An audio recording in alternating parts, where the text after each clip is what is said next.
Do not adjust your screens, you are not seeing double. Well, not exactly, but close.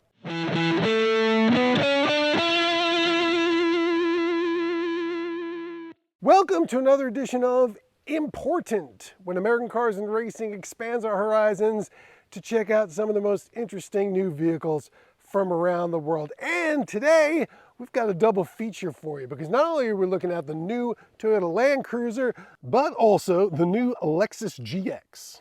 And that's because they're built on the same platform in Japan. Why are we so interested in them? Well, the Land Cruiser is just a legendary model, and the GX, one of the top truck SUVs in the luxury segment. And the old ones were very old. The GX dated back to 2010, and the Land Cruiser to 2008. So they've been seriously freshened up. And unlike many vehicles that are designed on the same architecture, these two are very much the same. In fact, as you can see from the windshield backwards, they are essentially identical. They even have what I call the roof canal at the rear. This Land Cruiser is a bit smaller than the old one, but still slots above the 4Runner in Toyota's lineup, and that's going to be all new for 2025. This is also on top of the 4Runner on the price list, and it's currently offered in 3 trims. You've got the entry-level 1958 that tips its hat to the original Land Cruiser, both in name and style with the round headlights, and very basic interior appointments. That starts at $57,345. The standard Land Cruiser, which has rectangular headlights, comes in at $63,345. And this first edition, which combines the round headlights with every option on the list, for $76,345. It will be limited to just 5,000 trucks in the United States.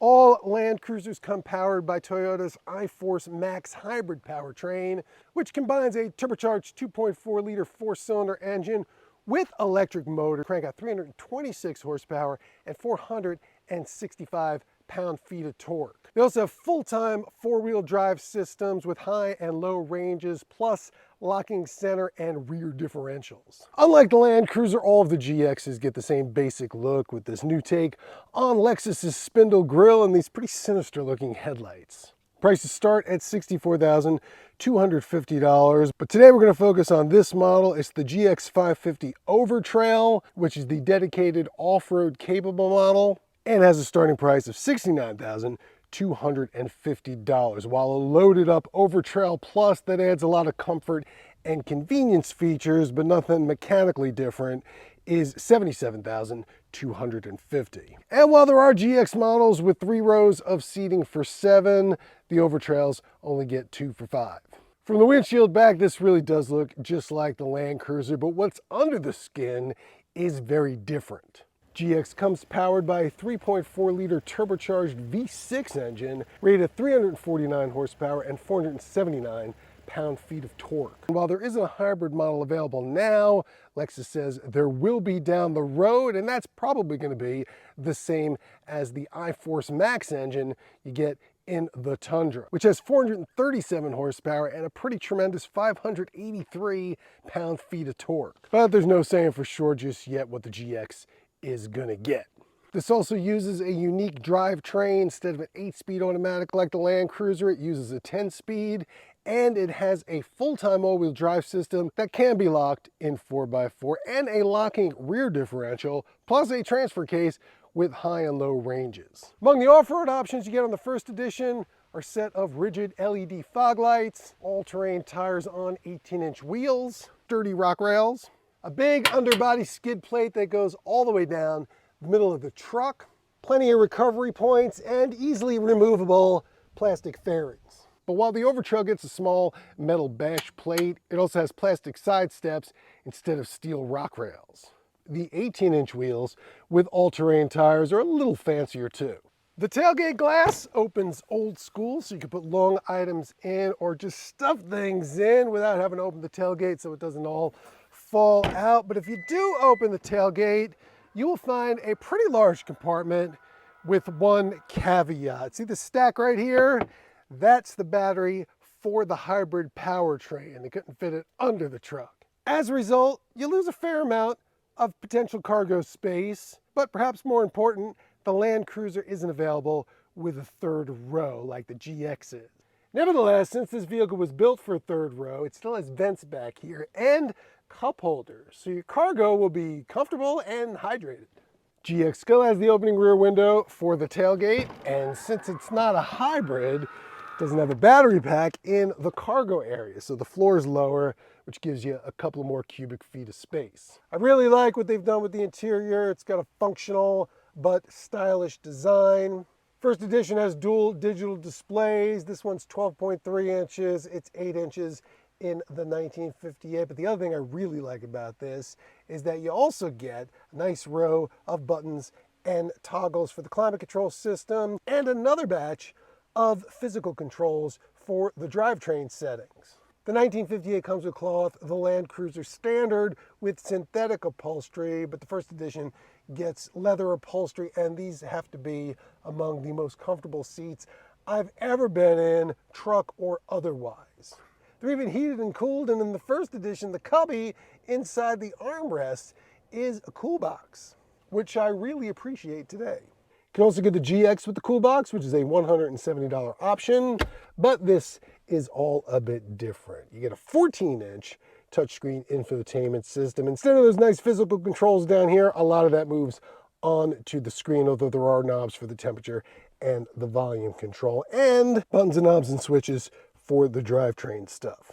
Despite what I said about the Land Cruiser seats, these might be more comfortable and are upholstered in something Lexus calls New Lux, which is a synthetic leather, which is probably better than the real thing if you ever plan on getting dirty in this. And that goes for the rest of the interior, which has nice materials on the touch points, but isn't too fancy that it discourages you from putting this to good use. Second row space in both vehicles isn't enormous, but it's a good amount for a mid-sized truck.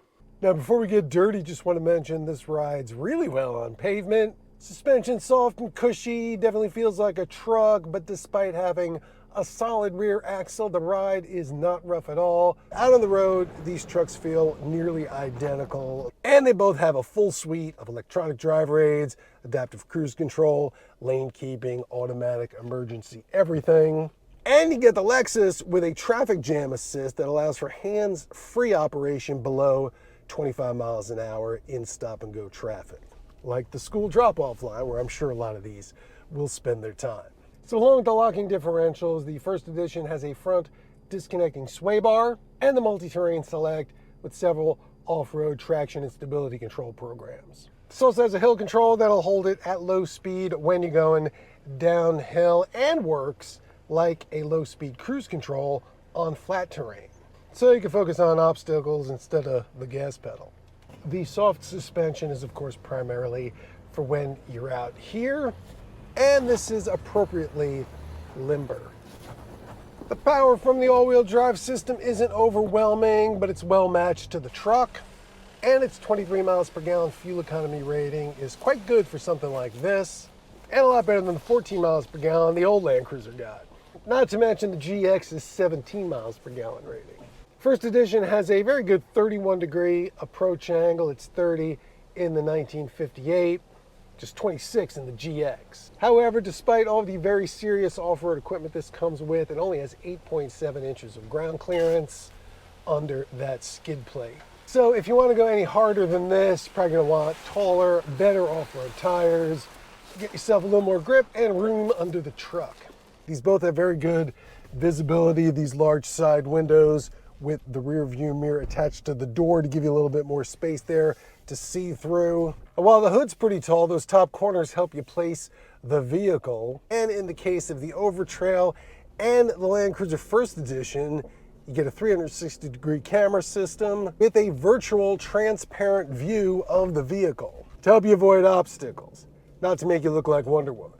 Along with its own powertrain, something else this has that the Land Cruiser doesn't is computer-controlled adaptive shocks. While it doesn't have a manually detachable front sway bar, it has something even better. It's called the Electronic Kinetic Dynamic Suspension System, or EKDSS, which automatically controls front and rear stabilizer bars as needed.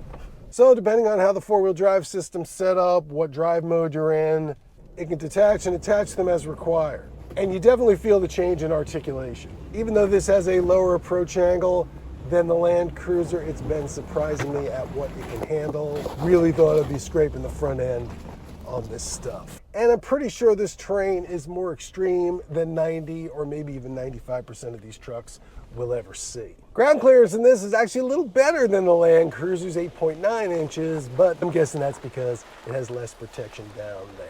Lexus does sell a more serious skid plate as an accessory, and no doubt there'll be plenty of aftermarket support because historically the GX does have a pretty serious off-road community. And I know they're waiting to get their hands on this. The power difference is really only noticeable when you put your foot to the floor. GX can get to 60 miles an hour in less than 7 seconds. The Land Cruiser needs more than 8. Neither of them feel lacking in real-world driving, but one place this has a big advantage is towing. The Land Cruiser is rated for 6,000 pounds, and this is rated for 9,096 pounds.